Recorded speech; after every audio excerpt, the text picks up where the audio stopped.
students, hope you all are doing well. See, previously તમારું micro economics એનું unit 3 એટલે કે યુટિલિટી એનાલિસિસ ની અંદર આપણે ડિસ્કસ કરતા હતા કે ભાઈ લો ડિમિનાઇઝિંગ માર્જિનલ યુટિલિટી કેવી રીતે વર્કઆઉટ કરે છે, what are the assumptions of it as well as what are the exceptions to the law and what is the practical usefulness of that particular law. પછી આપણે એક વસ્તુ જોયેલી કે જેમાં એવું એ લોકોએ સાબિત કરીને આપેલું કે ભાઈ લો ઓફ ડિમાન્ડ જે છે ને it is the product of law of diminishing marginal utility, અથવા તો એ વસ્તુને ત્યાંથી ડિરાઈવ કરવામાં આવેલી છે, ત્યાંથી લેવામાં આવેલી છે. ફાઇન, એ રીતે આપણે એ વસ્તુને ડિસ્કસ કરેલી હતી. સી, હવે તમને છે ને આખા કોર્સ કરિક્યુલમની અંદર આખા યુટિલિટી એનાલિસિસની અંદર ટોટલ 4 થી 5 વસ્તુ જ આપેલી છે, જેની અંદર આપણે total utility, marginal utility, law of diminishing marginal utility as well as derivation of law of demand, equimarginal utility and consumer surplus આટલી વસ્તુ આપેલી છે. એમાંથી one of the longest and one of the difficult topics જે યુટિલિટીમાં કહી શકાય એ છે ઇક્વિમાર્જિનલ utility, અને સામે ઇન્ટરેસ્ટિંગ પણ એટલો જ છે. તમને છે ને આ વસ્તુ સમજ્યા પછી ઘણા બધા કોન્ટ્રાડિક્શન ફેસ થશે કે ભાઈ મેડમ તમે એમ કહેતા કે law of diminishing marginal utility હોય તો આ નવો નિયમ ક્યાંથી આવ્યો કે જેમાં ઇક્વિમાર્જિનલ યુટિલિટી, હમણાં તો તમે એમ કહેતા કે વધતા જતા તુષ્ટિગુણ ના તો વધતા જતા તુષ્ટિગુણ તો કંઈ હોય જ નહીં, ઘટતો જતા તુષ્ટિગુણ હોય. તો ઇક્વિમાર્જિનલ ક્યાંથી આવ્યું? બધામાં સર્વ તુષ્ટિગુણ મળે આવો કન્સેપ્ટ આવ્યો ક્યાંથી? તમને એવો ક્વેશ્ચન થાય ને, ક્વેશ્ચન એ સાચો છે, થવો જ જોઈએ, બરાબર. હવે સી, જેવી રીતે લો ઓફ ડિમિનાઇઝિંગ માર્જિનલ યુટિલિટી જે છે એ ડૉક્ટર માર્શલે આપેલું હતું, એવી જ રીતે લો ઓફ ઇક્વિમાર્જિનલ યુટિલિટી પણ ડૉક્ટર માર્શલે જ આપેલી છે તમને, બરાબર. એમણે બંને વસ્તુ સાબિત કરી આપી કે ભાઈ તમે જેમ જેમ વસ્તુ એડિશનલ યુનિટ કન્ઝ્યુમ કરો છો of anything, whether it is the any goods or any services, જેમ જેમ તમે એમ એડિશનલ યુનિટ કન્ઝ્યુમ કરો છો ને એમ એમ તમારી યુટિલિટી જે છે એ ડિમિનાઇઝ થતી જાય. એમાંય તમને એક એક્ઝામ્પલ આપી દઉં. તમને એમ થાય કે મેડમ સર્વિસીસમાં એવું હોય, હા, તમે અહીંયાથી દિલ્હી જવા માંગો છો ને દિલ્હીની સીધી ટ્રેન નથી, તો તમે અહીંયાથી પહેલાં જયપુર જાઓ છો. જયપુર જવું that is the one consumption, અને એ કન્ઝમ્પશન કરતાં your marginal utility of rail services is almost half. Jaipur સુધી પહોંચી ગયા પછી ત્યાંથી દિલ્હી સુધી પહોંચો તો તમારા માટે હાફ ડિસ્ટન્સ તો તમે કવર કરી લીધું ને. તો ધ થિંગ ઇઝ ધેટ કે હાફ ડિસ્ટન્સ કવર થઈ જતાં તમારી માર્જિનલ યુટિલિટી પહોંચવાની, જે દિલ્હી સુધી પહોંચવાની માર્જિનલ યુટિલિટી હતી એ ઓલમોસ્ટ હાફ થઈ ગઈ after consumption or after travelling to Jaipur. Fine. Now you only have to travel to Jaipur to Delhi. Fine. અને જયપુર ટુ દિલ્હી પહોંચતા જ તમારી માર્જિનલ યુટિલિટી બીકમ 0, કારણ કે દિલ્હી તમારું ડેસ્ટિનેશન હતું અને ત્યાં પહોંચવાની સાથે જ તમને સેટિસ્ફેક્શન થઈ કે now I am at Delhi, that's it, I want to be at Delhi and I am at Delhi. So that is the case of marginal utility of services. તમને એમ થાય કે સેવાઓનું પણ હોય, હા હોય. તમે કોઈ જગ્યાએ કામ કરાવડાવો, માની લો કે તમારે બેંકની અંદર સેવિંગ્સ એકાઉન્ટ ઓપન કરાવડાવવું છે, તમે પહેલાં ફોર્મ લેવા ગયા, this was the one consumption. Form ભર્યું ને આપ્યું, that was the second consumption. Form ભર્યા પછી તમારું અકાઉન્ટ ઓપન થયું, that was the third consumption. અને તમે મેઇન બેલેન્સ તરીકે અમુક પૈસા નાખ્યા, તમારું અકાઉન્ટ જે છે ચાલવા માંડ્યું, that was the fourth consumption. And after the fourth consumption તમારી સેવિંગ્સ એકાઉન્ટ ઓપન કરાવવાની સર્વિસીસ 0 થઈ ગઈ અને માર્જિનલ યુટિલિટી 0 થઈ ગઈ, પૂરું થઈ ગયું, અકાઉન્ટ ઓપન થઈ ગયું, that's it. Now you R using your account for the transfers and for the payments, બરાબર.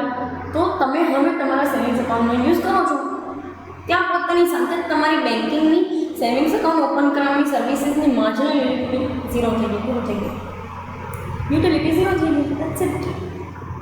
હવે તમે કંઈ સેવિંગ્સ એકાઉન્ટ ઓપન કરાવવા વારંવાર ન જાઓ, હા તમે બીજી સર્વિસીસ લેવા જાઓ છો, જેમ કે પાસબુક પ્રિન્ટ કરાવી, ચેક તમે લખ્યો છે સેલ્ફના નંબરથી એ દેવા જાઓ છો કે સેલ્ફના ચેકથી પૈસા ઉપાડવા જાઓ છો ઓર એઝ એટીએમને મની વિડ્રો કરવા જાઓ છો, that is the another thing. એ બીજી સેવાઓ છે and it is one consumption only. એને કરતાની સાથે જ તમારું માર્જિનલ યુટિલિટી ઝીરો થઈ ગયું છે. Now let us discuss the equimarginal utility. દરેક કન્ઝમ્પશનની સાથે આપણને ઇક્વલ કન્ઝમ્પશન જનરેટ થાય. જોઈ લઈએ એવું કયા કેસીસની અંદર બની શકે છે. ડૉક્ટર માર્શલે જ આ થિયરી આપેલી છે. સો એમાં કાંઈ તમને જાજી વસ્તુ હું તમને કહેતી નથી. માર્શલે આખી થિયરી આપેલી છે. ડેફિનેશન ફર્ગ્યુસન અને માર્શલ બંને આપેલી છે. જોઈ લઈએ કેવી રીતે લોકો ડિસ્કસ કરવા માંગે છે. This law is equally important in the study of marginal utility. જ્યારે તમે માર્જિનલ યુટિલિટી સ્ટડી કરો છો ત્યારે તમારા માટે ઇક્વલી ઇમ્પોર્ટન્ટ છે કે તમે ડિમિનાઇઝિંગની સાથે સાથે ઇક્વિ માર્જિનલને પણ ડિસ્કસ કરો. ફાઇન. શું કહે છે તો કે it is the wide form of diminishing marginal utility theory. આ એનું એક વાઇડર ફોર્મેટ છે કે અહીંયા સુધી તમે ડિમિનાઇઝિંગ માર્જિનલ યુટિલિટી સ્ટડી કરતા હતા. Now you are study the equimarginal utility. બરાબર. અહીંયા સુધી તમે ડિમિનાઇઝિંગ સ્ટડી કરતા હતા, હવે તમે ઇક્વિ માર્જિનલને સ્ટડી કરો છો, which is the wider concept than the diminishing marginal utility. એ તો મેં તમને પહેલાં જ કહી દીધું. બરાબર કે થોડોક લાંબો અને થોડોક હાર્ડ પડે એવો કન્સેપ્ટ છે તમારા માટે. When the consumer goes in the market, how he makes his purchase of different commodities within the limited income or money at maximum marginal utility is related with the different commodities, as well as how he gets maximum satisfaction out of them. એટલે આ તમારા અને મારા જેવા લોકોની વાત કરે છે કે જેનું બજેટ છે ને એક લિમિટેડ હોય. લિમિટેડ વેની અંદર, લિમિટેડ બજેટની અંદર કન્ઝ્યુમર કેવો બિહેવ કરે છે ને માર્કેટની અંદર, કન્ઝ્યુમર માર્કેટની અંદર કેવો બિહેવ કરે છે by purchasing out the different commodities, અને એ ડિફરન્ટ કોમોડિટીઝમાંથી કેટલું ટોટલ સેટિસ્ફેક્શન મેળવે છે. That is the overall concept of this equimarginal utility. માની લો કે તમને તમારા મમ્મી પપ્પાએ 200 રૂપિયા આપ્યા છે. Now you have to divide those 200 rupees into 50 parts, 450 rupees parts. તમે એના 50 રૂપિયાનો ભાગ કરી નાખો છો. દરેક 50માંથી તમારે અલગ અલગ વસ્તુ લેવાની છે. બજેટ 200 રૂપિયાનું જ છે અને એ 50 રૂપિયાના 4 ભાગમાંથી એવી વસ્તુઓ તમારે લેવાની છે કે જેમાંથી તમારું ટોટલ સેટિસ્ફેક્શન કોઈ વસ્તુ માટેનું હતું તમને ગેઇન થઈ જાય. That is what equimarginal utility says. Fine. દરેક સમયે કન્ઝ્યુમરનું બિહેવિયર અલગ હોય. હું એવું નથી કહેતી કે તમે 50ના 4 કટકા જ કરો. તમે 30નો એક કટકો, 20નો એક કટકો, 50ના 3 કટકા આવી રીતે કરો છો તો એ 5 કટકાની અંદર તમે સિમ્પલ તમારી જે કાંઈ પણ વસ્તુઓ છે એને તમે પરચેસ કરી શકો છો માર્કેટમાંથી. But the thing is that કે તમને એમાંથી મેક્સિમમ સેટિસ્ફેક્શન ગેઇન થવું જોઈએ. Then and then only this thing will be successful. તો જ આ વસ્તુ સક્સેસફુલ થઈ શકે માર્કેટની અંદર. ફાઇન. નેક્સ્ટ તમને ડેફિનેશન્સ આપેલી છે. ફર્ગ્યુસન એન્ડ માર્શલે આપેલી ડેફિનેશન્સ છે. શું કહેવા માંગે છે Ferguson as well as Marshall? પહેલાં ફર્ગ્યુસનની ડેફિનેશન જોઈ લઈએ. The law of equimarginal utility states that to maximize the utility, consumers may allocate their limited incomes among goods and services in such a way that the marginal utilities per dollar or per rupee of expenditure on the last unit of each goods purchased will be equal. Madam તમે તો વાંચી નાખો, અમને આમાં કાંઈ ખબર પડી નહીં એવું કહેવું હશે તમારું. બરાબર. લેટસ પાર્ટ ઇટ અવે. બરાબર. આપણે આખી ડેફિનેશનના કટકા કરી નાખીએ કહેવા શું માંગે છે. બરાબર. તમને ઘણી વખત એવું થતું હશે કે મેડમ આખી વસ્તુ રીડ કરી નાખે છે, પછી ડાયલોગ મારવાનું મન થાય કે કહેના ત્યાં ચાલતું. જોઈ લઈએ. Law equimarginal utility states that to maximise the utility. પહેલાં જ તમને કહી દીધું છે, મેં તમને અહીંયા પણ કીધું, તમે ગમે એ રીતે તમારા બજેટને ડિવાઈડ કરો છો, your utility will be at peak. or your utility must be maximized. બરાબર, તમારી યુટિલિટી મેક્સિમાઇઝ થવી જોઈએ. શું કહે છે? તો કે law of equi marginal utility states that to maximise the utility, તમારી યુટિલિટીને પીક લેવલ ઉપર લઈ જવા માટે કન્ઝ્યુમર્સ વે અલોકેટ, કન્ઝ્યુમર જે છે એ અલોકેટ કરે છે એની income among goods and services. તમને કીધું કે તમારી પાસે 200 રૂપિયા છે, મમ્મી પપ્પાએ તમને 200 રૂપિયા આપ્યા છે. હવે તમે 50 રૂપિયાના 4 ટકા કરો કે 30 રૂપિયાનો 1 કટકો, 20નો 1 કટકો, 50ના 3 રૂપિયા, 5 ટકા કરો. જોવાનું તમારે છે કે તમે કેવી રીતે એમાંથી વસ્તુઓ અને સેવાઓ લઈ શકો એમ છો. બરાબર. In such a way that the marginal utilities પર ડોલર, બરાબર, તમે આ દરેક વસ્તુ જે કંઈ પણ 50 રૂપિયા તમે એક્સપેન્સ કરો છો એની માર્જિનલ યુટિલિટી જે છે એ યુનિટ ઉપર પરચેસ કર્યા પછી દરેક વખતે ઇક્વલ રહેવી જોઈએ. એટલે તમને ચોખ્ખે ચોખ્ખું કહું છું કે 30ના કટકામાંથી મળતું સેટિસ્ફેક્શન અને 50 રૂપિયાના કટકામાંથી કે ટુકડામાંથી મળતું સેટિસ્ફેક્શન બંને ઇક્વલ હોવું જોઈએ. Then and then your equimarginal utility will be successfully proved. Fine. તો જ તમારી equimarginal utility જે છે સક્સેસફુલી તમે સાબિત કરી શકશો કે ભાઈ 30 રૂપિયામાંથી પણ મને 5 યુનિટ્સ જેટલું સેટિસ્ફેક્શન મળે, 50 રૂપીસમાંથી પણ મને 5 યુનિટ્સ જેટલું સેટિસ્ફેક્શન મળે. જોવાનું તમારે છે કે 50 રૂપીસ કઈ વસ્તુની અંદર નાખવા અને 30 રૂપિયા કઈ વસ્તુની અંદર નાખવા. Fine. So that is the thing. અને એને ફોર્મ્યુઝન એવું કહે છે કે ભાઈ આને ઇક્વિમાર્જિનલ યુટિલિટી કહેવાય છે, અથવા તો ઇક્વિમાર્જિનલ જે કાંઈ પણ છે એનું લો કહેવાય છે, જેને તમે ગુજરાતીમાં કહેતા સમાન વળતરનો નિયમ. બરાબર. આનું નામ હતું સમાન વળતરનો નિયમ. ભલે તમે કદાચ ભણ્યા નથી, તમે ખાલી એક આઈ થિંક આની ડેફિનેશન એક સ્ટડી કરેલી હશે in your 12th standard. Fine. But that is known as the સમાન વળતરનો નિયમ, જેને તમે ગુજરાતીમાં કહેતા. જોઈ લઈએ માર્શલ શું કહેવા માંગે છે. If a person has a thing which he can put to several uses, he will distribute it among these uses in such a way that it has the same marginal utility in all. આ છે ને બિઝનેસના point of view વાળી definition છે. આ મળી હતી ને એ કન્ઝ્યુમરના પોઈન્ટ ઓફ વ્યૂ વાળી ડેફિનેશન હતી. This definition is of business point of view. બિઝનેસના પોઈન્ટ ઓફ વ્યૂથી એમ કહે છે કે જો તમારી પાસે એવા કોઈ પણ રિસોર્સિસ છે, એવી કોઈ પણ વસ્તુઓ છે કે જેના તમારી પાસે સેવરલ યુઝીસ હોય, બરાબર, એટલે કે અલગ અલગ પ્રકારના યુઝીસ છે એનો, તો તમે એ વસ્તુને એવી રીતે ડિવાઈડ કરો કે દરેક યુઝીસમાંથી તમને ઇક્વલ માર્જિનલ યુટિલિટી જનરેટ થાય. લાઈક ફોર એક્ઝામ્પલ, મારી પાસે એવી કોઈ વસ્તુ છે કે એવું કોઈ રો મટીરિયલ છે કે જેને મશીનરીની અંદર નાખવાથી મને સેમ પ્રોડક્ટ જે છે એ મળી શકે એમ છે.